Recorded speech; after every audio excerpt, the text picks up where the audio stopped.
بسم الله الرحمن الرحيم waxaad ku soo dhawaataan koorsada barashada luqadda Carabiga ah waxaan qaadanaynaa cashirkeena xiga oo cashirka labaad ayaan qaadanaynaa oo asagana ku saabsan xayawaanada waxaan qaadanaynaa ilaa 10 xayawaan magacooda aan qaadanaynaa midka ugu horeeyana wuxuu noqonayaa annucaamatu oo macnaheedu ay tahay goranyo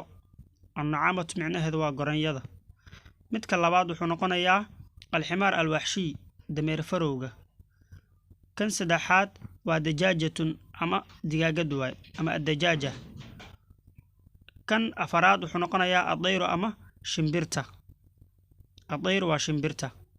متكشنات وحنقنا يا البقرة أو لؤضة البقر واللؤضة كان لحاد والإبل ومعنى هذا تاي جيلة الإبل وجيلة midka toddobaad wuxuu noqonayaa alghanamu oo isagana ariga waa idaha iyo riyaha labadaba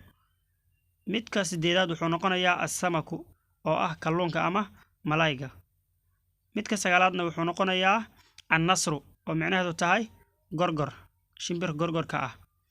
midkan ugu dambeeya tobanaad waa az-zarafa oo macnaheedu tahay gariga az-zarafa waa gariga fadlan haddaad channelkeena ku cusub tahay subscribe inoo saar gambalaalkana furo si ay kuu soo gaaraan muuqaalada xiga muuqaalkeenana